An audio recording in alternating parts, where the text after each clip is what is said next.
जय हिंद दोस्तों, मैं हूं मेजर गौरवारी और आप देख रहे हैं मेजरली राइट। दोस्तों, पीआईए पाकिस्तान इंटरनेशनल एयरलाइन, जिसको कभी कभी लोग ये भी बोलते हैं कि वो जहाज पे चढ़ना इतना खतरनाक है कि पीआईए का फुल फॉर्म है प्लीज इन्फॉर्म अल्लाह। अल्लाह को बता दो हम जहाज पे चढ़ गए हैं, किसी भी वक्त हम आने वाले हैं अल्लाह के पास। तो पीआईए पाकिस्तान इंटरनेशनल एयरलाइन, जिसको प्यार से लोग प्लीज इन्फॉर्म अल्लाह भी कहते हैं, इसकी रीस्ट्रक्चरिंग की परमिशन काकड़ की सरकार ने दे दी है। रीस्ट्रक्चरिंग कैसे? देखिए, एसेट्स होते हैं कंपनी के, तो उनको रीस्ट्रक्चर करना होता है क्योंकि खसारे में चल रही है, बहुत जबरदस्त लॉस में पीआईए चल रही है। लॉस के अलावा दुनिया भर की दोस्तों कंट्रोवर्सीज भी हैं इनकी। हम कंट्रोवर्सीज के साथ भी आपको थोड़ा सा अवगत करवाएंगे, आपको बताएंगे कौन कौन सी कंट्रोवर्सीज इनके साथ चल रही है, लेकिन वो बाद में। सबसे पहले कुछ मोटी मोटी खबरें। देखिए साहब, पीआईए को बेचना है, पीआईए लॉस में चल रही है, पीआईए को खरीदेगा कौन? पीआईए को खरीदेगा कौन? किसी पाकिस्तानी में क्या इतना इतना उसके पास इतनी कैपेबिलिटी है? क्या उसके पास इतना पैसा है कि वो पाकिस्तान इंटरनेशनल एयरलाइंस को खरीद ले? जैसे भारत में जब भारतीय सरकार ने बोला कि साहब एयर इंडिया बिकेगी, तो टाटा ने बोला ठीक है हम खरीदेंगे। टाटा ने चेक वेक दिया, कहानी शानी खत्म करी अपनी, टाटा के खरीद के ले गया। अब टाटा ठीक कर रहा है, धीरे धीरे धीरे ठीक हो जाएगी। कोई टाटा किस्म का, टाटा जितना बड़ा तो खैर कोई भी नहीं है पूरे पाकिस्तान में, लेकिन टाटा के टाइप का कोई, जो उनका टाटा हो, उनका बिरला हो, उनका अंबानी हो, कोई भी हो, क्या कोई हिम्मत करेगा पाकिस्तान इंटरनेशनल एयरलाइंस को खरीदने की? होना तो यही चाहिए कि अंदर का बंदा खरीद ले।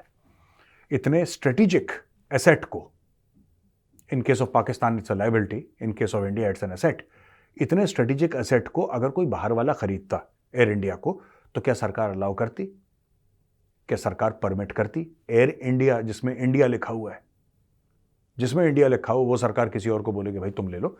मुझे लगता नहीं कि भारत में ये परमिसिबल होता। सरकार को जुगाड़ करती और अंदर ही उसका हिसाब किताब कर देती।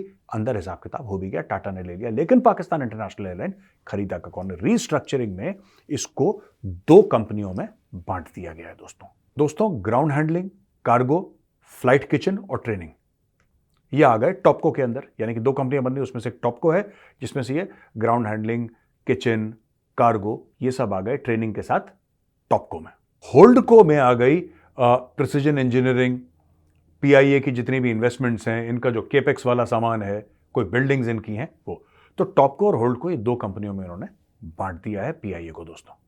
ये जो बार बार प्रेशर आ रहा है कि पाकिस्तान इंटरनेशनल एयरलाइंस को आप इसको प्राइवेटाइज करिए, ये आ रहा है आईएमएफ के बेल आउट के पास। आज की तारीख में भी पाकिस्तान खड़ा है $3 अरब लेने के लिए एक बार फिर आईएमएफ के सामने, और आईएमएफ कह रहा है कि साहब ये आपने सफेद हाथी क्यों पाल रखे हैं? पालिए सफेद हाथी, आपका हक है पालने का सफेद हाथी, लेकिन हमसे पैसे मांग के आप अपने सफेद हाथी पाल रहे हैं, ये तो गलत चीज है यार। This is totally wrong. और आप ये बताइए कि जो पहले हमने पैसे दिए थे वो आप कब वापस करेंगे? पाकिस्तान सैलरियां देने के लिए दोस्तों, मैं बता रहा हूं पीआईए में क्यों गड़बड़ थी और आज भी गड़बड़ है। एक तो जहां पे लोग कहते हैं कि जहां पे 100 लोगों की जरूरत है, वहां पे हजारों लोगों को इन्होंने नौकरी पे लगा रखा है। दो तीन बिगेस्ट प्रॉब्लम्स बता रहा हूं आपको कि it is over staffed, number 1। Number 2, PIA के साथ जो सबसे बड़ी प्रॉब्लम है, बीच में उनके एक मिनिस्टर ने ही पार्लियामेंट में डिक्लेयर करा था, मैं 2-3 साल पहले की बात कर रहा हूं, मिनिस्टर ने पार्लियामेंट में बोला था कि आपके ज्यादातर जो पायलट्स हैं पीआईए के, उनके पास लाइसेंस नहीं है, कोई 10 पास, कोई 12वीं पास, इनके पास लाइसेंस नहीं है प्लेन चलाने का। पता नहीं कैसे चला रहे हैं, ये दुआ पढ़ते हैं, हवाई जहाज चलाते हैं, चलता है कभी कभी नहीं चलता है, तुक्के वाली बात है। तो लोगों ने बोला मंत्री जी आप क्या कह रहे हैं? कह रहा नहीं, सही कह रहा हूं मैं, इनके पास पायलट के लाइसेंस नहीं है और जिनके पास है वो नकली हैं। ये नकली पायलट के लाइसेंस लाके पीछे 200-250 बंदे बैठा के जहाज उड़ा रहे हैं। ये पाकिस्तान में ही हो सकता है। एक तो ये चीज है इनके नकली लाइसेंसेस का। दूसरी चीज, इनकी बड़ी कंट्रोवर्सी ये हुई कि साहब ये जैसे एयरक्राफ्ट कहीं उतरता है दोस्तों, तो उतरता है तो तेल के पैसे आपको देने पड़ते हैं ना, तेल भरा जाता है उसमें, तेल के पैसे, फिर आपको पार्किंग फीस होती हैं, 10 किस्म की फीस होती हैं। पाकिस्तान ने वो भी नहीं दी तो मलेशिया, इनके बिरादर इस्लामी मुल्कों ने, जिसमें शामिल दुबई, शामिल मलेशिया, उन्होंने बोला इतने आए जरा, बैठ जाए इधर, सेट डाउन, उनका जहाज जब्त कर लिया। फिर पाकिस्तान ने फिर वही गाना गाया, पुराना पाकिस्तान का जो नेशनल एंथम है पाकिस्तान का। क्या नेशनल एंथम है? कि असी भी मुसलमान ते तुसी भी मुसलमान। फिर उन्होंने गाना गाया, तो उन लोगों ने भी हारमोनियम वारमोनियम बजाया, उन्होंने बोला चलो ले लो, कोई बात नहीं। तो ये पाकिस्तान ने गाना गा के छुड़ा लिया। तीसरी चीज पाकिस्तान का, ये जो मिसमैनेजमेंट का कारण है, इसमें एक बहुत बड़ा कारण है कि लगातार दर लगातार दोस्तों इन्होंने फौजियों को, एयरफोर्स के सीनियर बंदों को चेयरमैन लगाया पीआईए का। ये पाकिस्तान में खास खुजली है। जब इनको लगता है कि चीज कोई खराब हो रही है तो एक ब्रिगेडियर को लगा देते हैं, वो ब्रिगेडियर साहब आए हैं। फिर वो चीज और खराब हो जाती है, फिर कहते हैं नहीं इसका इलाज तो मेजर जनरल है, फिर मेजर जनरल लगा देते हैं। फिर बोले नहीं यार इसका 3 स्टार लगना चाहिए मिनिमम, तब जाके कहीं मामला बनेगा इनका। तो बोला कि ठीक है चलो लेफ्टिनेंट जनरल लगा दो, फिर आर्मी चीफ लगा दो। ये इस तरीके से रैंक बढ़ाए जाते हैं। इनको ये नहीं पता कि साहब आपको एक कंपनी रन करने के लिए प्रोफेशनल्स चाहिए। You need professionals to run an organisation, you cannot run it कि 1 स्टार 2 स्टार 3 स्टार ऐसे कंपनियां नहीं चलती हैं। फौजियों का काम अलग है, सिविलियंस का काम अलग है, और दोनों अपने काम में अगर माहिर हैं तो वो जब अपना काम करें तभी माहिर है। कोई बहुत अच्छा खाना बनाता है, कोई खान साहब आप उससे बोलते हैं कि मेरे लिए कमीज सिल दो, तो बेकार कमीज सिलेगा। ये पाकिस्तानियों को बात समझ में नहीं आती। तो हर जगह उन्होंने पीआईए में भी फौजी डाल रखे, ऊपर एयर मार्शल, कितने air marshal, air vice marshal, marshal फलाना, इन्होंने पूरा ऊपर तक भर दिया। वो फौजी अपने हिसाब से चलाते हैं, बेड़ा गर्क कर दिया पीआईए का। आपको पता है 2-3 बड़े बड़े कांड भी हुए हैं पीआईए के। पीआईए का एक बंदा था, इनका हेड था, I think he was some senior consultant, वो पीआईए का जहाज उड़ा के ले गया यूरोप। मैं आपको सच्ची कहानी बता रहा हूं, कहीं आप बोलोगे मेजर साहब ये तो आपने ऐसी गप मार दी। नो, आप इंटरनेट पे चेक कर लीजिए। ये भाई हवाई जहाज ले गया वहां पे, पर्सनल ट्रिप पे हवाई जहाज ले गया यूरोप में, आई थिंक जर्मनी या कहीं ले गया, पता नहीं देश मुझे कंफर्म नहीं है, पर यूरोप में था पक्का, 100% कंफर्म है। वहां पे जाके भाई ने जहाज बेच दिया और पैसे जेब में डाल लिए और थैंक यू बोल के निकल लिया। He sold an aircraft of the PIA.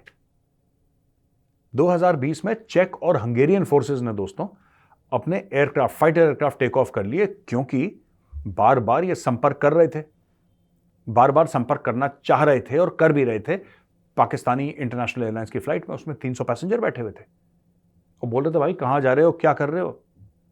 अब इनको समझ में नहीं आया, वो इंग्लिश में बोल रहे थे। इनको हाईली पंजाबियाइज्ड उर्दू की आदत है। हम जहाज उड़ा रहे हैं, हम चाल रहे हैं, उसको समझ में नहीं आया है करना। उसने बोला है करोगे बम मार देंगे तुम्हारे अंदर। तो उनको लैंड करवाया, फिर उनको जलील और बेइज्जत करा, रुसवा करा, तब जाके उनको छोड़ा। जब उन्होंने समझाया कि नहीं हम तो पायलट है, तो कह रहा पायलट हो तो जहाज चलाओ, हैं क्या कर रहे थे, गलत जगह क्यों घुस रहे थे। एक तो ये उनको बहुत बुरी तरीके से चमकाया गया दोस्तों। उसी साल कराची में एक प्लेन क्रैश हो गया पीआईए का, और उसमें 100 लोग से ऊपर की जान चली गई। पाकिस्तान की बात कर रहा हूं, कराची शहर में प्लेन क्रैश हो गया पीआईए का।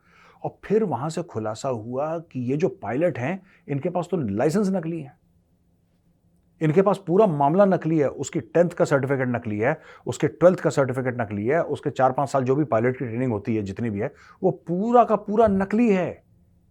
ये मैं आपको बताता हूं ये लोग कैसे पाकिस्तान इंटरनेशनल एयरलाइंस के पायलट होते कैसे। जैसे होता है ना, आपने देखा होगा कोई एसी रिपेयर की दुकान होती है या कोई पंचर की दुकान होती है या मैकेनिक की दुकान होती है, तो वो कहता है कि चचा का लड़का है, वो भी साथ में लग लिया, छोटा सा छोटू लग जाता है, हाफ पैंट पहन के, नाक उसकी बहरी है, छोटू लगा हुआ पंचर रिपेयर करने में बेचारा। अब वो बड़े भाई से या चाचा से सीख लेता है, फिर छोटू धीरे धीरे धीरे जब बड़ा होता है, जब 18-20 साल का होता है, छोटू अपने दूसरे पेड़ बगल के नीम के पेड़ के नीचे जाके अपनी दुकान खोल लेता है। यही पाकिस्तान इंटरनेशनल एयरलाइंस की, इसका खाला का बेटा है, ठीक है, इसके ताया का बेटा है, इसको ले लो, ले लिया उसने ले लिया, उसने अंदर डाल दिया। ये कॉकपिट है, इसको आता नहीं चलाना, इसको जहाज आता नहीं चलाना, ये देख देख के सीख रहे हैं। जैसे कि पंचर रिपेयर की दुकान में होता है, जैसे कि एसी रिपेयरिंग की दुकान में होता है, या कोई भी गैराज में होता है मैकेनिक, ज्यादातर क्वालिफाइड नहीं होता है, सीख सीख के देख देख के सीखते हैं। इसने बोला कि ठीक है मुझे आता है थोड़ा बहुत, मैं जहाज चलाऊंगा, तू वहां पे बैठ के मुझे देखते रहना, ठीक है। अच्छा सुन, मैं जा रहा हूं बाथरूम, जरा तू 5 मिनट के लिए तू चला, मैं आता हूं बाथरूम पे, यार मैं चाय पी रहा हूं, जरा तू देख। इस तरीके से उन्होंने कर करके, क्योंकि I don't think they are trained, because अगर नकली लाइसेंसेस का मतलब नकली लाइसेंसेस का मतलब वो कभी ट्रेनिंग स्कूल में गया ही नहीं है, और लाखों रुपए पर मंथ की सैलरी है, उनकी गाड़ियां दे रखी हैं, कोठियां उनके पास, मजे कर रहे हैं सब फेक सर्टिफिकेट पे। तो जब एयरक्राफ्ट क्रैश हुआ तब जाके बहुत बड़ी चौड़ी इंक्वायरी हुई कि यार 100 बंदे फड़का दिए इन लोगों ने, ये तो पूरे फ्रॉड हैं। दोस्तों, European union aviation safety agency, इन्होंने केस कर दिया पाकिस्तान के ऊपर। ये सब ड्रामा, फेक लाइसेंस के चक्कर में इतने लोग मारे गए। आज की तारीख में भी दोस्तों यूरोप में जो बड़े बड़े जो रूट्स हैं ना, मोटे मोटे मोस्ट बेनिफिशियल और प्रॉफिटेबल रूट्स हैं, क्योंकि एयरलाइंस का बिजनेस तो इसी पे चलता है यार। जैसे इंडिया में सबसे प्रॉफिटेबल रूट कौन सा है? दिल्ली मुंबई, दिल्ली चेन्नई, दिल्ली हैदराबाद, दिल्ली बैंगलोर, दिल्ली कलकत्ता, ये बड़े बड़े रूट्स हैं ना, जहाँ पे मोटा पैसा है, लोग जाना चाहते हैं यहाँ पे। तो वहाँ पे जो मेन रूट्स हैं पाकिस्तान से जो चलते हैं, मेन यूरोपियन सिटीज़ में आप देखिएगा, कई मेन यूरोपियन सिटीज़ में पीआईए का हवाई जहाज़ लैंड करता ही नहीं है। सेफ्टी की वजह से उनको इनका कुछ नहीं पता, गलत लाइसेंस लेकर आए, ऐसे डुक डुक डुक डुक करके हवाई जहाज़ ऐसे करा, पता लगा ज़मीन पे ही मार दिया, किसी और हवाई जहाज़ में मार दिया। भाई साहब आप दूर ही रहो, आपको यूरोप आने की ज़रूरत नहीं है। आप कराची लाहौर, लाहौर इस्लामाबाद, इस्लामाबाद हैदराबाद, हैदराबाद कराची, यही करते रहो तुम। बाहर मत जाना, बाहर जाओगे पूरी दुनिया के लिए खतरा हो तुम लोग।